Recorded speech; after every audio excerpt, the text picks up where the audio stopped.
This is episode 39.5 of Help Me Out. Stay on target? I think that's right. This is episode 39.5 of Stay on Topic. After a bit of a break, we are back in the condominium studios. How are you, James? I'm doing good.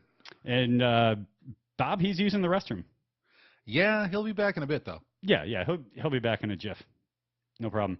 Yeah, so we've had quite a break. We did our karaoke night. Yes. And then everyone got wrapped up in summer stuff. Yeah, it happens. And while we were away, we missed a controversy over a sneaker and sports apparel ad. Yes. The sexual preference of Muppets. And a very detailed look at the Trump White House via Bob Woodward. Yeah, I've not read it yet, actually. I'm going to be on a plane for a total of 6 hours next weekend, so I'm going to read the hell out of that book. Awesome. Yeah, that's... So what have you been up to? News, notes, events? Well, the last couple of days have pretty much just been the U.S. Senate. I don't think I've watched Twitter this closely since I used Twitter, really. It's interesting to watch something like, because everyone I follow on Twitter, almost literally everyone who's not a personal friend of mine is a White House or Capitol Hill reporter, because that's what I'm interested in. And so it was fun to see things sort of develop as they happen, because these are tweets coming from people in the room. So I was seeing things, with the Kavanaugh hearing and what happened with Jeff Flake 20 minutes before they were making mainstream news. Yeah, it's funny how Twitter has replaced 24/7 news networks. Yeah. I get all my news from Twitter. And I try to keep a nice mix of sources. There are a couple I just intentionally avoid. Yeah. But I try to get a nice mix of sources to get a more well-rounded view of things. But a judiciary investigation or a Supreme Court nomination hearing, you can't spin those. No, it kind of spins itself. Exactly. As you read the transcript, as you watch it, it lays it out for you. There's nothing anyone can do to polish that. So that's really refreshing. And Twitter is way more enjoyable than C-SPAN. Yeah, although I guess C-SPAN was pretty interesting for the host of C-SPAN for a while. I've not heard of this. What? Well, during the testimony of Dr. Christine Blasey Ford, apparently, and I apologize, I've forgotten his name, but he's been on C-SPAN for like 30 years.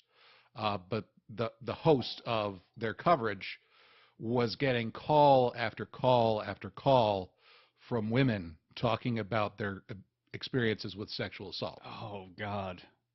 Oh. Some of whom said they'd never told anyone else. Oh, Lord. I saw, and I haven't read yet, I saw there was a profile online today where he talked about what that experience was like. How gut-wrenching would that have to be? I can't even imagine. I mean, it's whatever people may think, presentation-wise, C-SPAN is boring. But fundamentally, it's the operation of the United States government. Yeah. So it's not like you don't see things that are emotionally affecting. It's not like you don't see testimony. It's not like this guy was completely unused to, any kind of drama. But obviously that's a whole other level. Yeah, and as difficult as all these things are to hear, at least they're getting out there. If there is a silver lining around the last, 6 to 9 months with the Me Too movement, with, taking down icons like Harvey Weinstein and, monsters, essentially. Bill Cosby. Letting... Finally in jail. Yeah. And getting some advice from OJ. Yeah. That's pretty great. Another one of those great Twitter gags where a headline read, OJ tells Cosby to watch his back in jail. It's like, explain this to someone in 1994. Yeah. I can't even. But if the silver lining here, as awful as these stories are, is that people feel compelled and brave enough to bring them to light. Yeah. And that, the courage in speaking, um, even if I guess you think it was an identical person who sexually assaulted her and not Brett Kavanaugh, um, obviously has brought out similar courage in a lot of other women. Yeah.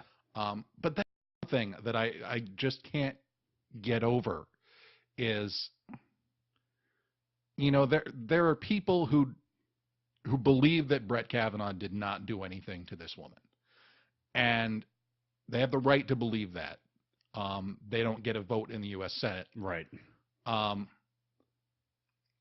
But what I don't get is the Republican senators, people like Lindsey Graham, saying that they believe her, that they believe something terrible happened to her, but that they believe that it was not Brett Kavanaugh. Yeah, this is, pick a side, man. There's no gray area here. I believe, I honestly have no idea, but this is a woman who obviously has endured some trauma. Yes. And was in an amazing position to talk about the nature of that trauma. And I think that was one of the most compelling things about her testimony, was this is not just some woman, and it's not just a very educated woman. It's a woman who knows a lot about the human brain and how it works. Yeah. As was pointed out at one point by Rachel Mitchell, the attorney who was brought in as a designated hitter for Senate Republicans on the Judiciary Committee. She was a consulting neurostatistician for some company in Australia at one point. It's, she knows psychology and neuroscience. So she's talking about the specific neurotransmitters that were involved in encoding this trauma into her memory, and why specific details are so clear to her, and why other things, as she said, kind of drift.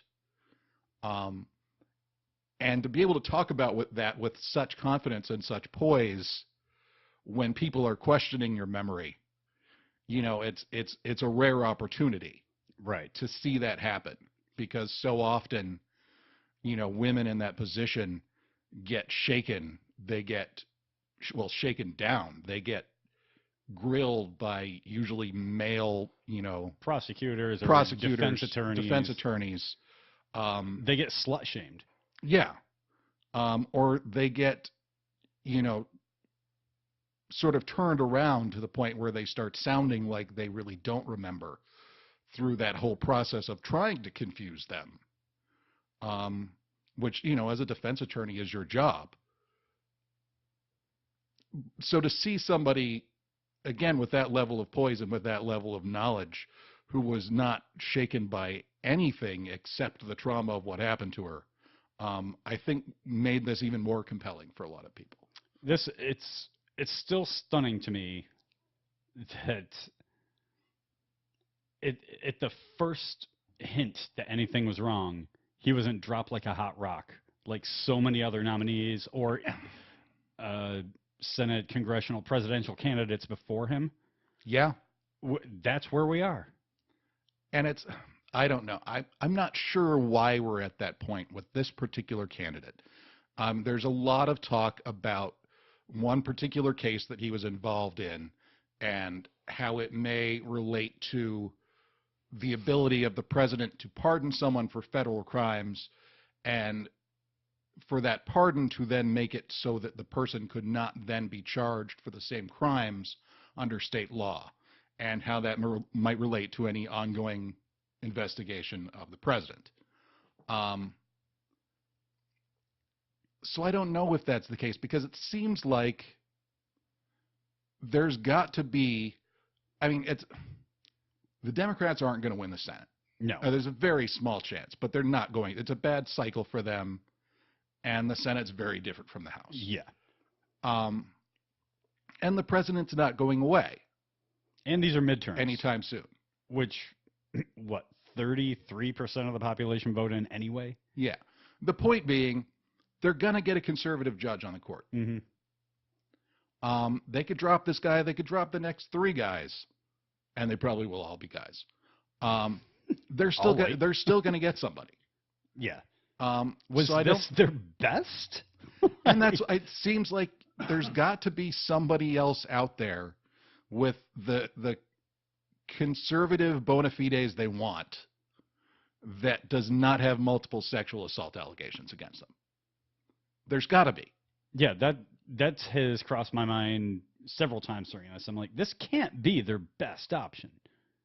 Like, certainly the powers behind the curtain must have pointed Trump in different directions, said, hey, this guy's rock solid. He's another Scalia.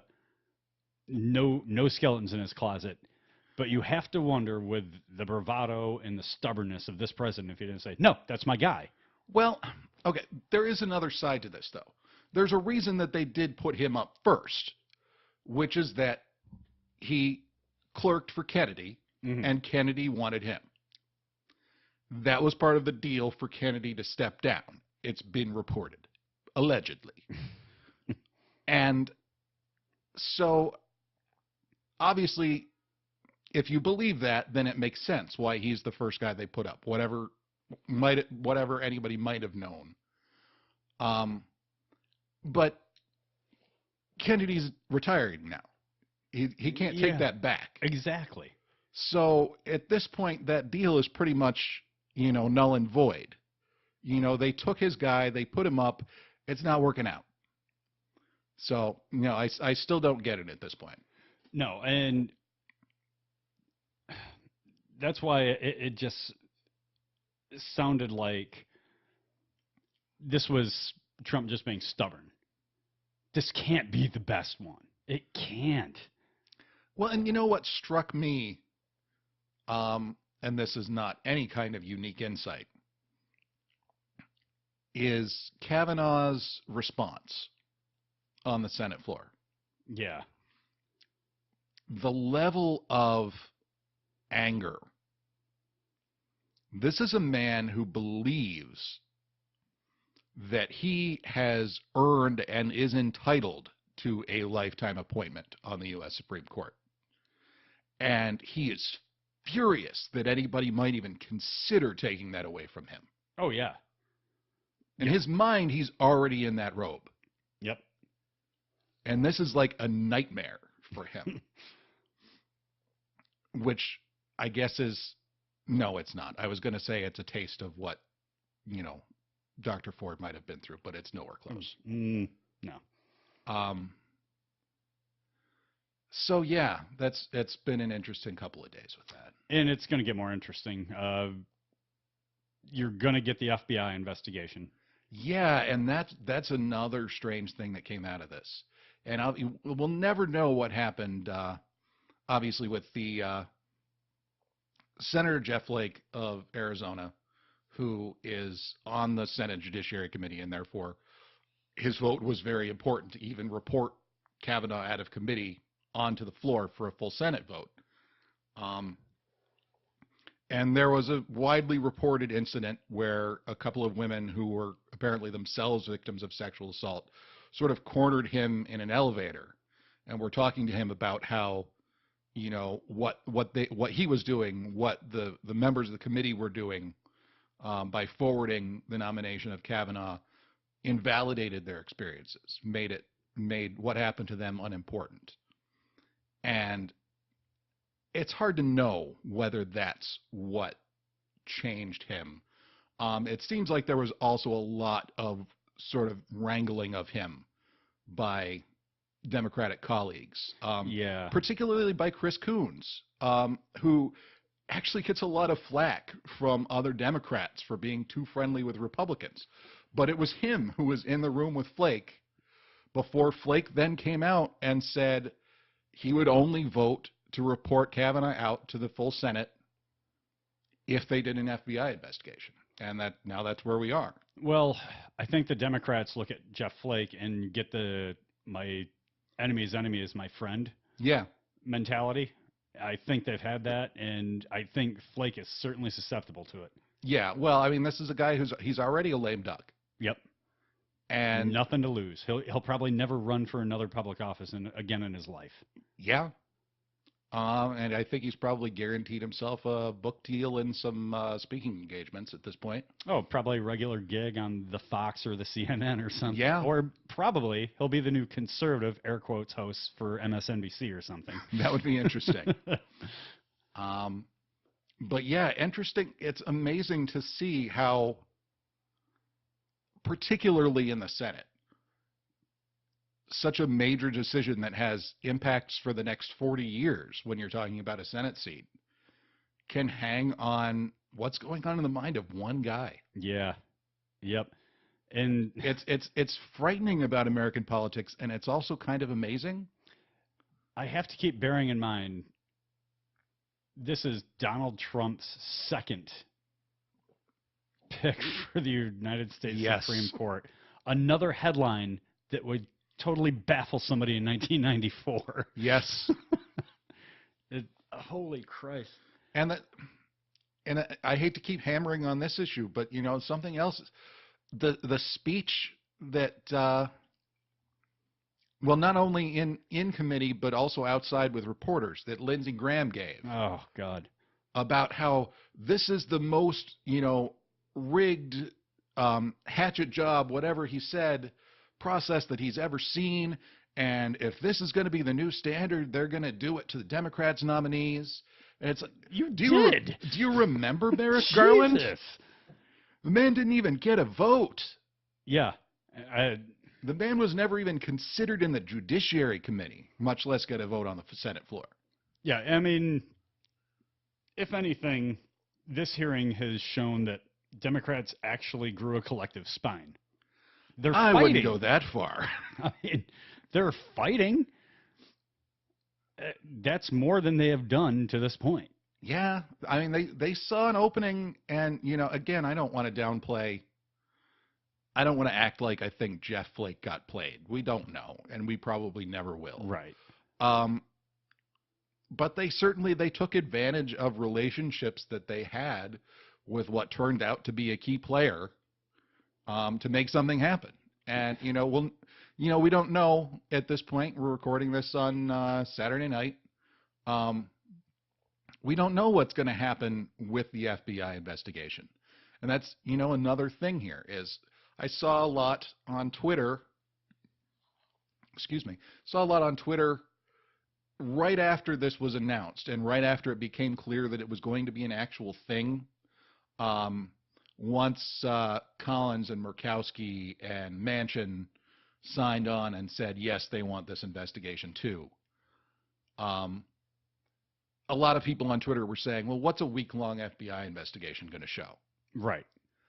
And then about 24 hours later, there was sort of a reassessment of that saying, depending on the level of resources put into it, a week-long investigation by the U.S.'s, prime investigatory body. These are people who are really good at what they do. They've got a lot of people. If they really put their all into this, a week could show a whole lot. Yeah. But now, today, we're finding out about limits being placed on the scope, people they're not going to talk about or talk to.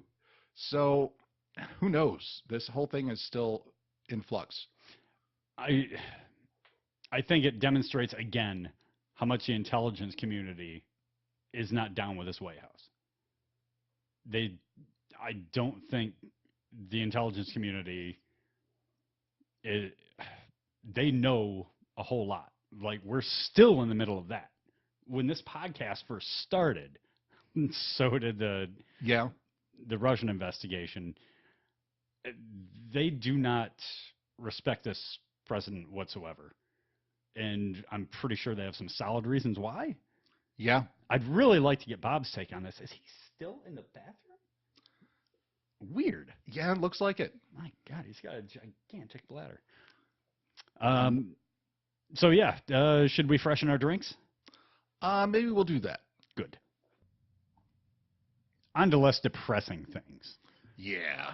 The Dark Phoenix trailer, the final X-Men movie in the Bryan Singer run, that dropped 2 days ago. What did you extrapolate from that? That, as well as being out of movies, they are also out of ideas. Yeah. That's pretty much where you go with the X-Men, when you don't have any idea what else to do. And it happened, really early in the last run too. So yeah, sure did. And it turned into a really great movie. Wait, no, it turned into an awful fucking movie.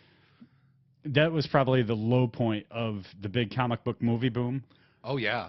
Like when it first... That was when I kind of thought that might be it. Me too. Same. I was like, well, only going down from here. Nice while it lasted. Yep. I guess they'll keep cranking them out, but they're not going to be Spider-Man 2 good ever again. Yeah. Because to me, that was the high point of the first generation of modern comic book movies. Definitely. But yeah, from what I saw, unspectacular. Yeah, and that's, they're doing... This is obvious. I don't know how much money is behind this. I don't know how much they care about it at this point. I know. Given the corporate situation. But God, you've got to show something more interesting than that. If you're going to do Dark Phoenix, at least make it look good. At least show us something spectacular.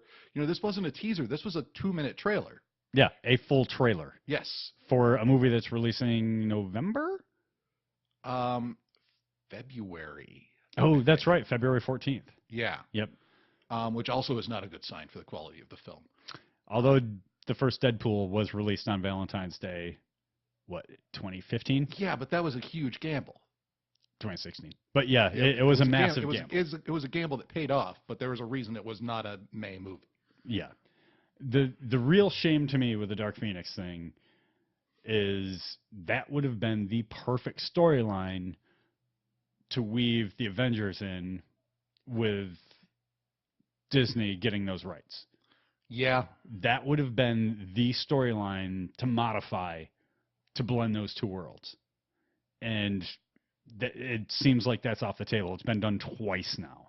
Yeah, thrice if you include the cartoon. Yeah. So it's like, oh God, what a waste. Well, 4 times if you count when they actually did it in the comics. Well, I'm talking in as an adaptation in moving pictures. So yeah, it's a real shame they missed that opportunity. No, they managed to entirely make me somehow less interested in that movie than I was, and I'd honestly forgotten until the trailer dropped that it was even coming out. I don't know how Bryan Singer keeps talking his way back into these. I don't know either. There are things that he's good at. Yeah, for sure. This ain't it. No. After X-Men First Class, it's like, there you go. Now you're onto something. Yes. And they used Matt Reeves' screenplay for Days of Future Past. Yeah. Even though Singer directed it, he had very little script input on it. Yeah. The bulk of that was Reeves. Yeah, and that movie didn't rise anywhere near to the level of First Class. I liked it, and I really enjoyed how it rebooted everything. Yeah, and it was very functional. Yep. I didn't get the feeling that I got in First Class. Like, here's a new view of the X-Men. Right. It felt too much like they were reaching back to try and tie in. And at the same, like, they're trying to simultaneously tie in the old continuity and wipe it out. Yep. And it felt like that. It felt that confused to me. Not that it's not a decent film. It's certainly a lot better than Apocalypse was. That was my next step. Was I was so encouraged going into Age of Apocalypse, and so utterly crushed when it sucks so bad. Yeah, that movie has such deep logical flaws. Apocalypse is a big bad you set up over the course of many movies. Yeah. You do not try to cram him into one movie. He's I mean, he's not Thanos, but if you're going to stick within just the context of the X-Men, he is may their as well be. Thanos. Yeah. Yeah. It was an awful shame what they did with that, and it just feels like Dark Phoenix is going to be another letdown. Yeah. Although I don't know if it can rise to the level of illogicalness of spending half the movie watching Apocalypse put together a team of horsemen to work with him just so that his entire plan can be Super Magneto. Yeah. Like, what the fuck did you need Psylocke for? Well, why did we waste Olivia Munn again? Yeah. However, she looked pretty great in that movie. She did. I'm falling back on my male pigness. She looked amazing in that movie. But she's capable of acting. Yeah. I would love look to. what I she would did love in to the newsroom. Yeah. I would love to see her in a big budget movie acting because she's good. What is she? Okay, I will look this up. Well, what was the most impressive thing you saw in the Dark Phoenix trailer?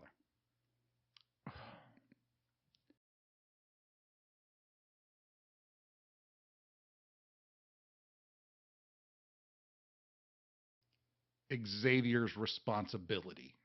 Yeah. I hope they really I hope they let that breathe. I'm afraid they're just going to play it for angst and not any kind of moral complexity. Because there is moral complexity.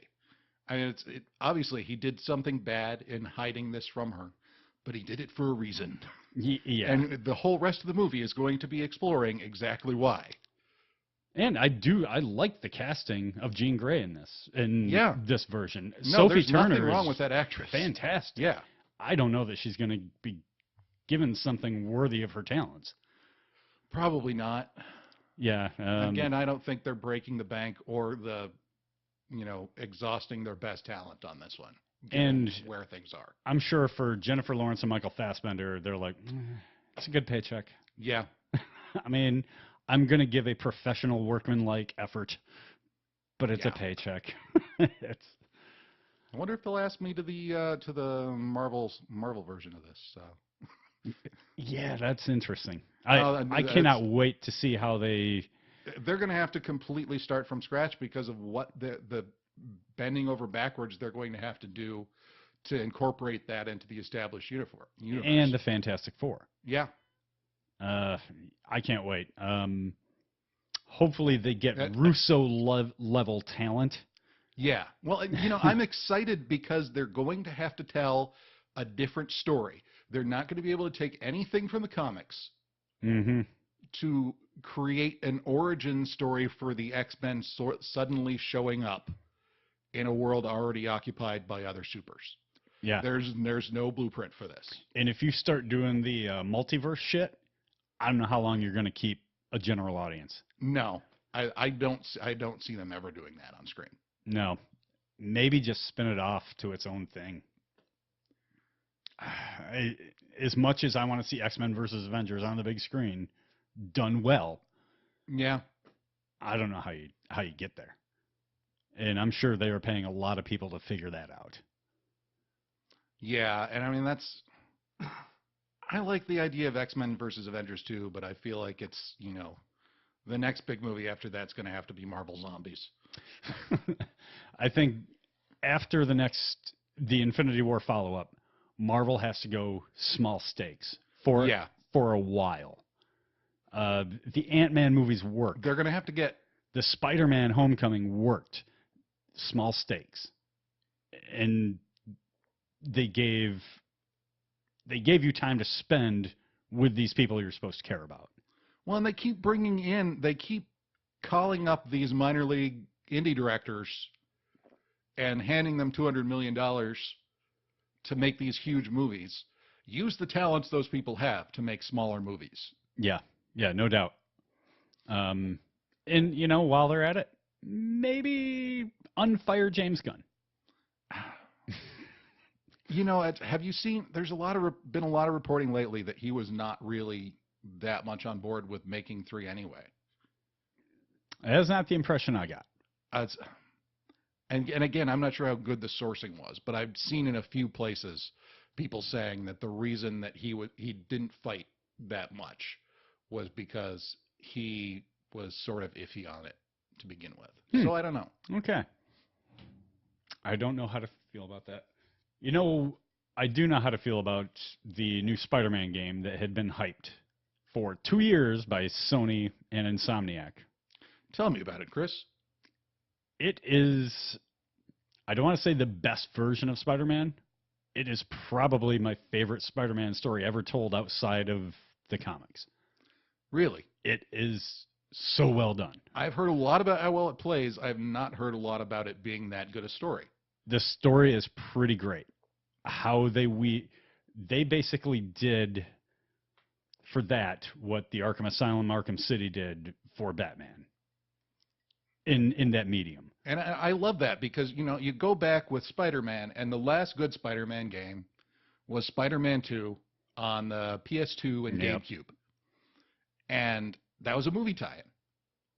And that used to be how we got these kinds of games. Yeah. And it's not anymore. And it's really improved the games. Yeah, by leaps and bounds. Yeah, because Arkham Asylum came out after the release of Batman Begins and before Dark Knight. Yeah, and had nothing to do with either one, not obviously. Not a thing. It is its own universe. And Insomniac did this with Spider-Man.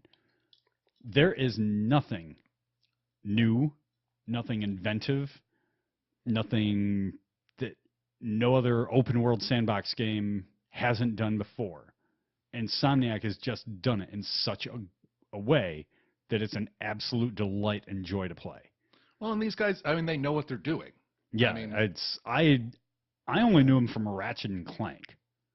I never played the open world game they did prior to this.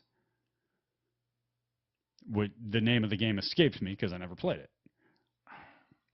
I only knew that they did this cartoony type game, and I guess it controlled pretty well. But so to me, this was really a surprise. And this was a game that was not a home run for me going into GameStop to go pick up. Yeah? I didn't know what to expect from this. Everyone was just excited that there was a Spider-Man game for PS4. And I was too, but the footage that we were shown, it was mostly, you know, cutscenes and QuickTime events. You didn't see a lot of open world traversal or combat. And all that is in there. It all controls butter smooth.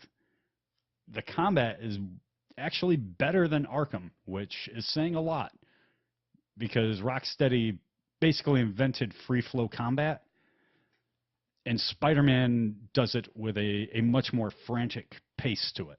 Yeah. And it's pretty great. So their previous big budget game to this was Sunset Overdrive. Thank you, Sunset Overdrive.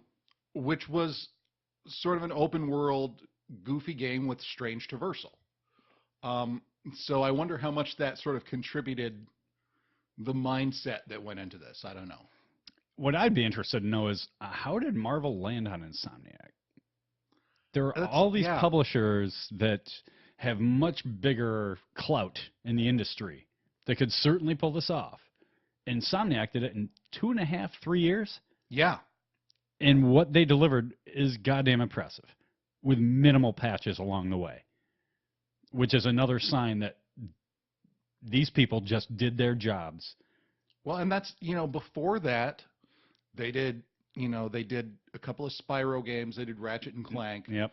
And a lot of just kind of workman-like journeyman things. I think that may be how you get good at this. Yeah. You know, before Blizzard was part of Activision and making, you know, billions of dollars off of Hearthstone card packs, they were making the Lost Vikings for the Super Nintendo.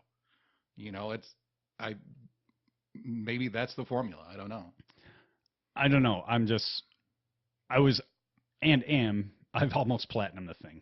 Yeah. I'll have platinumed it by this time tomorrow. Okay. That's how much I've been playing this Anything game. crazy required for the platinum? Not really. No, it's like I said, this game has done nothing groundbreaking at all. Yeah, you know, that's something. a little off topic here, but that is something that frustrates me is the games I play versus the games you play. I'll play these Japanese RPGs, and you look through the achievement list, and there'll be a dozen with 0.1%. Yeah.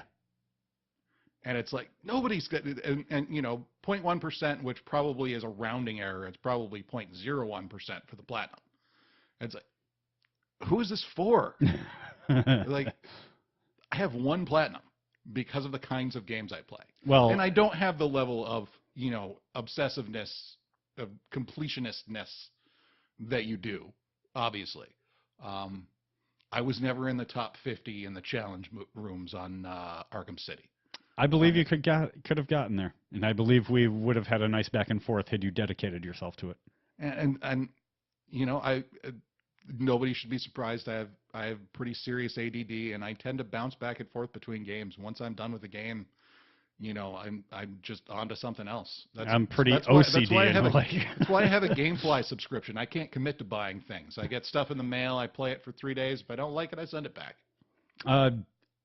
Also off topic, the most unplatinable thing I've ever played. I'm also kind of concurrently playing Gran Turismo Sport. Oh God, I can't even imagine. You have to win 93 races online. Yeah. That's impossible. No normal person can do that. Yeah. That's the games that have achievements that require online achievements. Yeah. Those are obviously the hardest platinum. And there's crazy examples like I think it was with either Rock Band or Guitar Hero where you had to play online against one of the developers. Yeah. To get an achievement. Yep. And of course the Bladder of Steel, which yeah, even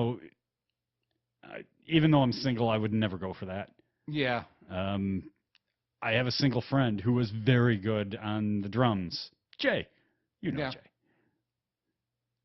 He didn't even go for that. And he's a completionist. I mean, some of those. But back to Spider-Man. The thing I was most impressed with was how well they reinvented their own Spideyverse, and it fucking works. And it works really well. So, for the James Posts ADD out there, just play it to get the story. Yeah. The story's worth it. I will lend you it because I've almost platinumed it. Okay. I won't argue with that. Yeah. So definitely pick that up. You will not be disappointed, even though it does nothing different or new. I do love the idea that they went back to the sort of semi-manual web swinging. And the webs actually connect to things. Yes.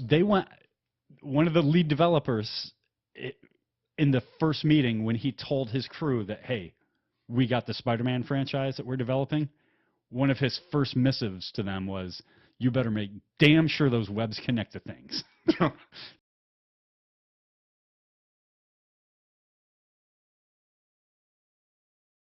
Absolute joy to play. James, I think you'll love it. I'm looking forward to it, no matter how I get to play it. How have you loved Iron Fist Season 2? I am finding myself enjoying it quite a bit, which was surprising to me, considering that watching the first season was a little bit like being forced to eat your own flesh. Yeah, that's a good analogy. The first season was just horrifying, and it managed to carry over and sort of ruin the Defenders. Yeah, a little bit. With its storyline and with a focus on the character of Danny Rand, which they clearly had no idea what to do with. And nor does Finn Jones, apparently. No. And it's, I've seen a lot of commentary saying that they've made the second season more interesting by sort of cutting him out of it. Yeah. And I don't think that's untrue. But it works. Yeah, this will be spoiler free because neither James nor I have completed it. We are both episodes or have completed episode 7. Yes. So we each have 3 episodes to go. But what I have found is, like you said, I really had to force myself to watch season 1. Yeah. After about 3 episodes, I'm like, what the? Okay, I guess I'm going to do this. And it was a series I was really excited for Yeah. in the lead up to season 1, and it was such a disappointment. But this time around, I have found myself, yeah, I want to keep watching this. I don't feel like I'm forcing myself to do it. I want to. There are storylines I want to see how they play out. I have found myself letting Netflix autoplay take me to the next episode. Right? Yeah. That didn't happen with season 1. No. The big thing is, and I don't think this is a big spoiler. It's really not a spoiler at all. But there is the Misty Knight Colleen Wing team up, which is so goddamn compelling, and they really work is. so well together. I want to see more of that. And it's nice. It's nice to see one of these series do female characters that are compelling and act like people, outside of Jessica Jones. And that's sort of a special case. I'm not sure you could really say, at least, Kristen Ritter's character, the main character in that, acts like normal people by any means. Right. But no, it's that team is so naturalistic. And those two actresses play so well off each other. Well, and they're both great on their own, and it just melds perfectly. They get those characters. They inhabit those characters, and they do it well. And the thing I love the most about Misty Knight is she got a robotic super arm from Danny Rand, and she doesn't act any differently. No, they did not play up the whole "I have super strength in my arm now." Right. She's still a cop, and she behaves like a cop. Yep. Which is great. And Colleen Wing is behaving exactly as a former member of the Hand that is trying like hell to lead a normal life, but can't because of the people she associates herself with. Yeah. And she does it so well with really great poise. No, it's not a spoiler. But it's just so great that they nailed Typhoid Mary in this universe. They really, to me, that has been the highlight of the season. Yeah. Great casting on that, on both parts. Yeah. And that's hard to do. Mm-hmm. And, I'm being intentionally vague about this, but it was funny because, we got through to the point where, certain things became clear, and I told my wife, who wasn't familiar with the character, she's not a comic book person, and I said, the fun thing is, if you read the books, and I don't know where they're going with this character, but we've really seen the good side of her right now. Yeah. We haven't gotten the bad parts. Yeah. Yeah. I almost kind of hope they tone her down and keep her toned down from the comics. The comic she was over the top. Yeah. So I'd like to see them keep her where she's at, or maybe go a little above, but don't go Romita Typhoid Mary. Well, and again, I feel so stifled by the spoiler thing, but I think there's an opportunity to have something happen that brings out some craziness. And for those who know what I'm talking about, I don't mean that in an offensive way. Plot craziness. Yes. That's short term. That gets dealt with and doesn't become an ongoing thing. Right. I think that would be cool. Yeah, for sure. Notice how they're giving Finn Jones masks to wear for fight scenes. Yeah. So it's much easier to put in a stunt double. Yeah. And I don't know. There was a lot of talk about what the problem was in the first season with the fight scenes. And, a lot of talk about how he didn't prepare that much or didn't get enough time to prepare. Or maybe he's just not athletic. But the thing is, you don't necessarily get to have a lead, you hire your lead actor to act. Mm-hmm. And it's the stunt coordinator's job, the fight choreographer's job, and the doubles job to make that work. So I feel like it's unfair to put that on him in the first season. But in the same series, when Colleen Wing is doing a John Wick cut of a fight scene, and then you can't have the immortal Iron Fist have the same kind of fight scene. But again, it seems because of the way those things are done, because most of that really is done by a double. It seems hard for me to say, well, the reason his fight scenes didn't look good is because Finn Jones isn't a good fighter. I don't know. And who knows what happened behind the scenes. All I know is this season, there have been great fight scenes. Pretty good. Not Daredevil level good, but pretty good. Passable. The best fight scene was in the tattoo shop. That's what I was going to say. Yep. That was a really well choreographed, well executed fight scene. And there is a big drop off after that to the next best fight scene. Yeah. But I don't think any of them are worse than the best fight scene in the first season. Yeah, probably. I'm not going to go back and watch season 1 to check either. But they're doing, even with Danny's character, when they're doing fight scenes, they're doing quick, they're doing brutal, they're doing not a lot of acrobatics. They're doing something a little closer to the Daredevil style, obviously with more, organized martial arts feel to it. Yeah, exactly. It's not as brutish. Yeah, it's not just brawling. But it's solid camera shots that continue for multiple seconds. Yeah. There's not a lot of cutting around. There's not a lot of hiding things. That's why I said you had that. There were a couple sequences in the tattoo parlor fight scene that looked like the directors from John Wick did. Yeah. And that scene in particular, I mean, there were shots that went on for 20, 30 seconds. Yeah. Yeah. He did the same thing in, one of the directors went on to do Deadpool 2, and you got that in that opening montage. Yeah. Of him hunting down, that's a different topic. Yeah. We just can't, how would you put it? I don't know. When we veer off course, we can't. I'd have Bob help us out, but he is still in the bathroom. Hell, man. What did he eat? I don't know. I don't want to know. For the best. I haven't heard a flush yet. Yeah.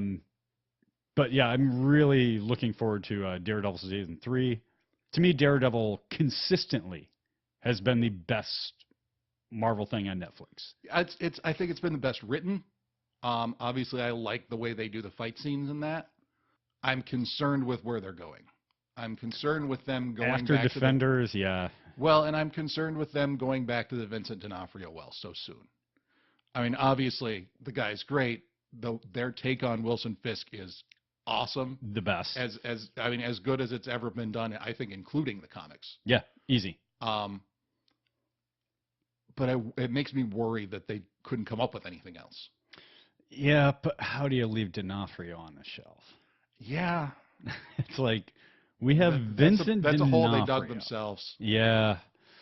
I would also like to see them bring back the Punisher as a supporting character. Yeah. Maybe not in a main storyline. Pop in for a couple episodes to either help out or be a thorn in Daredevil's side. I still haven't seen the Punisher series. Yeah, it's pretty bad. Yeah. It's very disappointing. It is a notch above Iron Fist season 1. Ooh. Someday. Damning with faint praise. I think we will have to rank the Marvel Netflix series. Maybe after Daredevil season 3, we can really sit down and rank them. Yeah. You mean to have some kind of an organized central topic for the episode? Yeah, but we we just can't keep the same thread. How would you phrase it? We can't stay focused. I don't know. You're just talking out your ass. I know. Bob, anything? Nothing. I don't know. I think he's dead. Yeah, so I'm really looking forward to Daredevil season 3. That's supposed to drop in October. What are you looking forward to this fall? What am I looking forward to this fall? Red Dead Redemption 2? Yeah. The game releases are kind of sick this year. Yeah. Just in October. Unreal. You can go broke trying to keep up with this stuff. And I don't know who has the time to play all these giant games that are coming out. And it's been amazing. It's been amazing for people like you, and it's been amazing for people like me. I've gotten 3 Yakuza games this year. Jesus. 3 that I hadn't played before. They've been doing the remasters and stuff, but just this year, 3 Yakuza games that I had never played before. Usually, in the past, and a Fist of the North Star game made by the creators of Yakuza in the same engine with the safe fighting.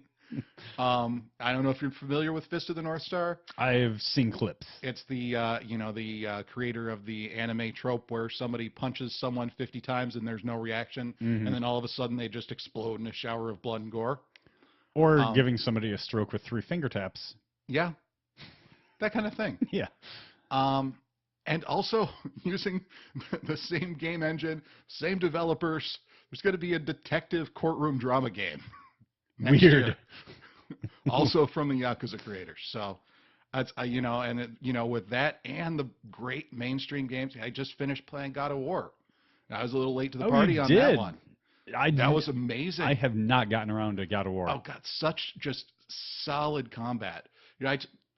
Just this past month, they released God of War 3 Remastered as a PS Plus freebie, and I went back to that right after playing the new God of War, and I can't do it. A little bit of a letdown. The combat is so solid in the new one. Okay.